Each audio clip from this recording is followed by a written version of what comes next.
Kayaknya UGM akan menyiapkan satu strategi yang menurut saya strategi yang kurang bagus ya gitu. Kenapa? Pada menit ketiga lebih 55 detik, OVA mengatakan hal-hal yang terjadi setelah proses pendidikan dan kelulusan tahun 1985 di UGM termasuk pemanfaatan dan perlindungan terhadap ijazah merupakan, dia menekankan tanggung jawab yang bersangkutan sebagai seorang alumni. Artinya apa, Mas? Artinya ini UGM kayak mau lepas tangan. Ya. Jadi di sini kayaknya ada satu skenario yang mau jalankan, nanti seolah-olah ijazahnya hilang, kemudian dicetak lagi. Itu pun tetap salah.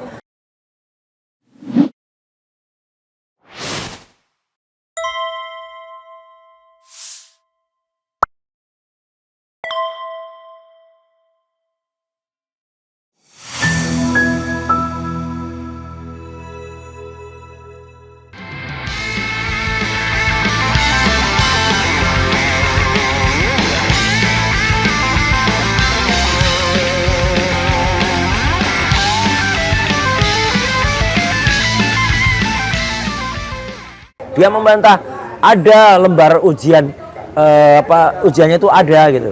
Loh kalau ada, ini aneh lagi. Kenapa pada saat Bareskrim tidak ditampilkan? Mana yang bohong? Yang pada saat Bareskrim atau pada saat ini? Jadi artinya di sini tuh kebohongan-kebohongan yang ditampilkan yang makin ditutup-tutupi itu makin kacau. Jadi kesan saya ya, sekali lagi ini penilaian saya. Ini UGM aduh sayang banget. Dan ada satu lagi yang penting.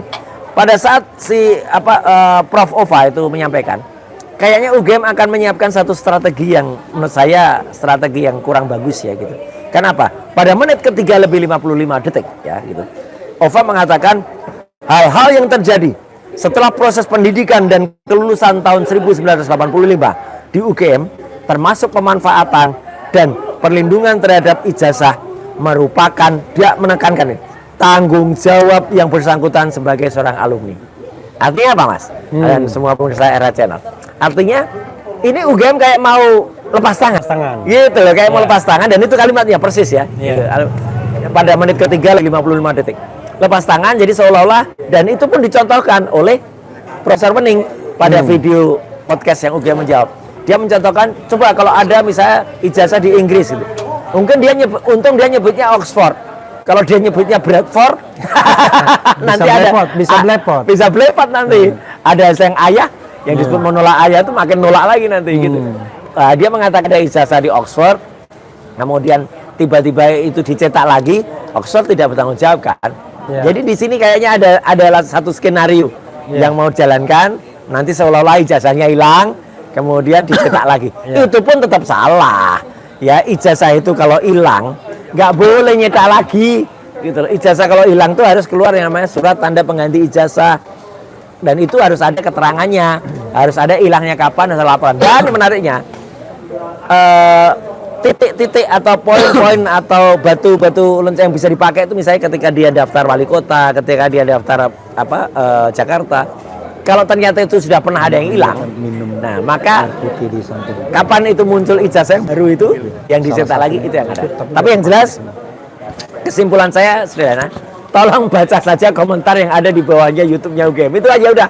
Itu udah menggambarkan komentar masyarakat terhadap kekatroan atau kekonyolan. Sekali lagi sebagai seorang alumnus asli ya, itu lulusan ya, saya nggak pakai alumni lagi lah, lulusan S1 dan UGM asli, Mas Refli juga ya gitu.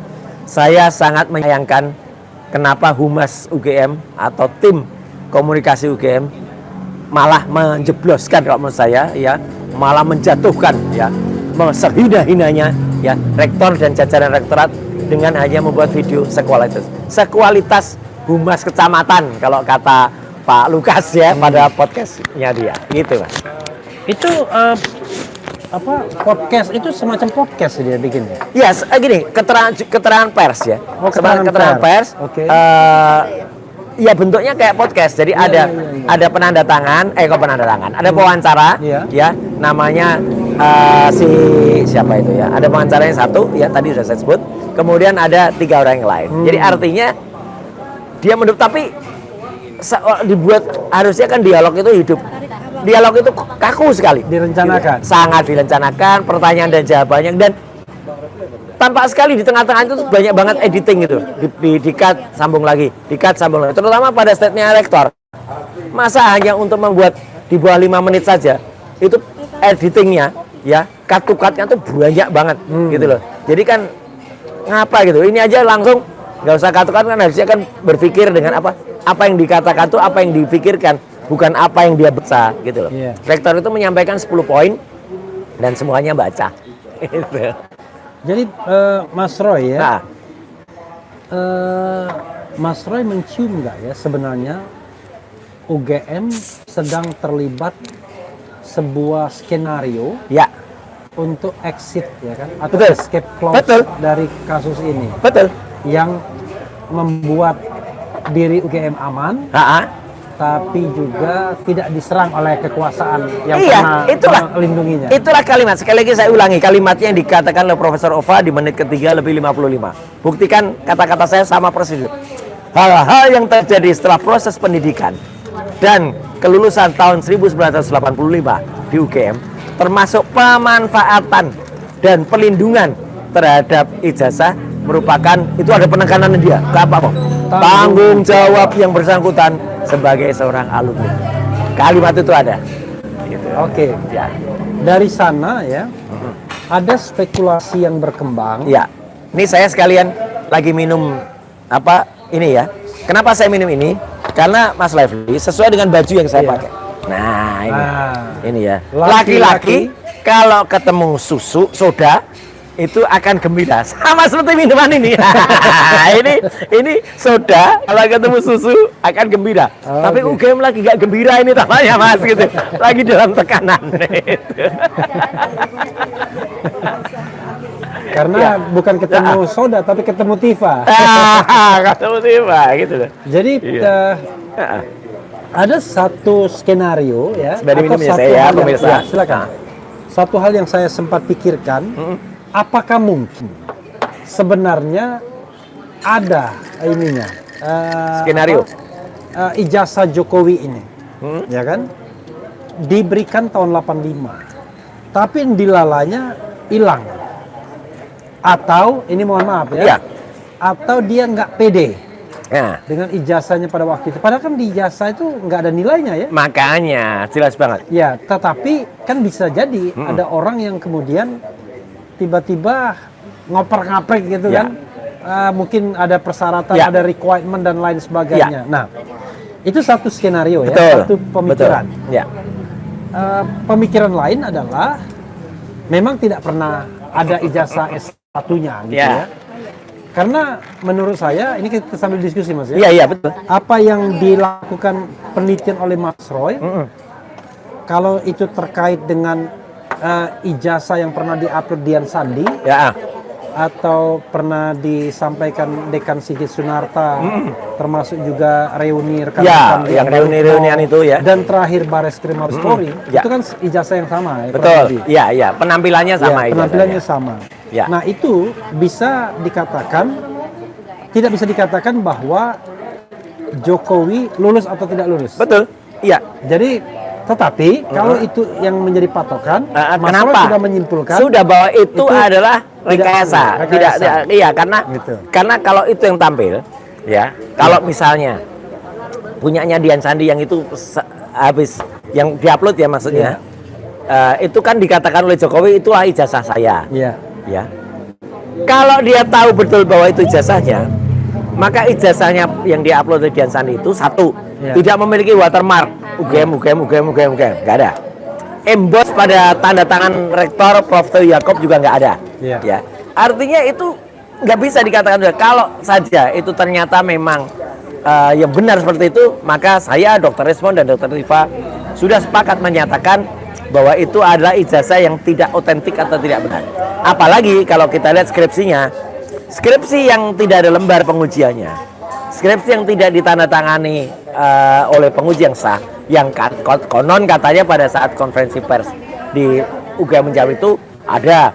Tapi kan kalau ada dan tidak diikutkan dan tidak diumumkan juga oleh Bareskrim, ini kan menjadi pertanyaan. Harusnya jujur, Bareskrimnya jujur, UGM-nya juga jujur, tampilkan. Bukan kemudian, kekhawatiran saya Mas, ketika itu ditampilkan di Bareskrim belum ada, kemudian ketika kami kritik, lah dibuat sekarang, dibuat dan disusulkan. Contohnya lembar pengujian, itu jelas-jelas tidak ada. Pada pertemuan tanggal 15 April 2025, saya mendapatkan langsung dari tangan Profesor Wening, ya. Jadi Prof Wening, Anda yang menyerahkan itu ke saya. Kemudian di situ ada dekan Sigit Sunarta juga ada di situ. Disaksikan oleh belasan orang, yang itu adalah konon kata teman-temannya, ya. Itu jelas betul tidak ada lembar pengujiannya dan tidak bisa menjawab waktu itu. Kalau saja waktu itu misalnya dijawab langsung waktu itu, oh itu dulu memang nggak ada. Contohnya mana? Ini. Mungkin kita bisa percaya Mas Refli, ya kan? Nggak ada waktu itu, agak kaget gitu kayak, nggak ada. Nah, jadi kan aneh, gitu. Jadi artinya jawabannya baru kemudian muncul beberapa saat kemudian, ketika kemudian malah dikumpulkan beberapa skripsi yang tidak ada lembar pengujiannya juga. Katanya itu ada puluhan. Pertanyaan saya begini, kenapa kita harus menurunkan kualitas untuk menyamakan dengan kualitas yang tidak ada lembar pengujiannya? Saya sangat yakin skripsi yang ada tanda tangan lembar pengujiannya itu ribuan dari lulusan UGM asli. Ini kan mengingatkan kita pada orang yang konyol itu, yang namanya si Pritz itu ya. Ya itu ya, si Emprit itu ya. Itu konyolnya kan hampir sama kayak konyolnya si Plester itu. Pada saat acara rakyat bersuara, itu kan kejadian. Ketika kita bilang kalau ijazahnya Jokowi itu fotonya di atas cap, dia ketika datang ke acara itu bawa ijazahnya dia yang S2. Konyolnya dia menghapus, dia berusaha menghapus capnya dia. Sebelumnya saya lihat itu di belakang. Ini kan konyol banget. Ada orang yang mau merendahkan kualitas atau malah membuat ijazahnya itu tidak berlaku gara-gara dihapus hanya untuk menyamakan ijazahnya Jokowi. Tidak. Nah, itu. Dia ingin masuk dalam lingkaran kenikmatan. Nah, itu. Jadi dia kemudian memaksa. Itu waktu itu saya dapat langsung dari Mas Aim. Maksa naik ke depan. Dan dia mengancam, kalau saya enggak, nanti soal kan gini-gini. Terus Aiman sempat konfirmasi, Mas. Mas, ini gini-gini. Terus saya lirik, oh masih ada capnya. Naik. Suruh naik. Begitu saya naik, langsung saya bilang, mana yang katanya nggak ada? Ini masih ada capnya. Terus dia lihat, oh iya masih ada. Jadi apa? Dia di tempat yang agak gelap, Mas. Nggak kelihatan. Dia berusaha ngapus itu. Kayaknya kacau banget kalau begitu ya. Lah iya tak? Ciri-ciri termul begitu. Iya kan. Terus ke depan, kelihatan pakai sinar yang sangat jelas itu. Kelihatan masih capnya ada. Ini loh, kok konyol banget. Harusnya kalau orang yang malah itu kan harus dia harus membuat dengan standar lebih tinggi. Nah ini sama dengan penjelasan dari kemarin UGM menjawab, justru malah menjawab bahwa di situ adalah menyamakan dengan standar yang salah. Sekali lagi UGM harusnya standarnya itu dipakai standar yang benar, bukan standar yang salah. Bilang kalau lembar pengujiannya itu terpisah, bilang kalau sudah ada berita acara. Berita acara itu tidak berfungsi apa-apa kalau aslinya tidak ada. Contohnya gini, misalnya ada orang menyerahkan sesuatu yang disebut itu dokumennya, yang ada hanya tinggal berita acaranya. Sah mana dokumen asli sama berita acara? Itu loh. Jadi kemarin disebut berita acaranya ada ketika ujian itu. Tapi mungkin juga mereka sudah mulai membuat berita. Jadi artinya sekali lagi, penjelasan panjang selama 33 menit dan tanpa satupun ditunjukkan dan mereka mengatakan semua itu adalah private.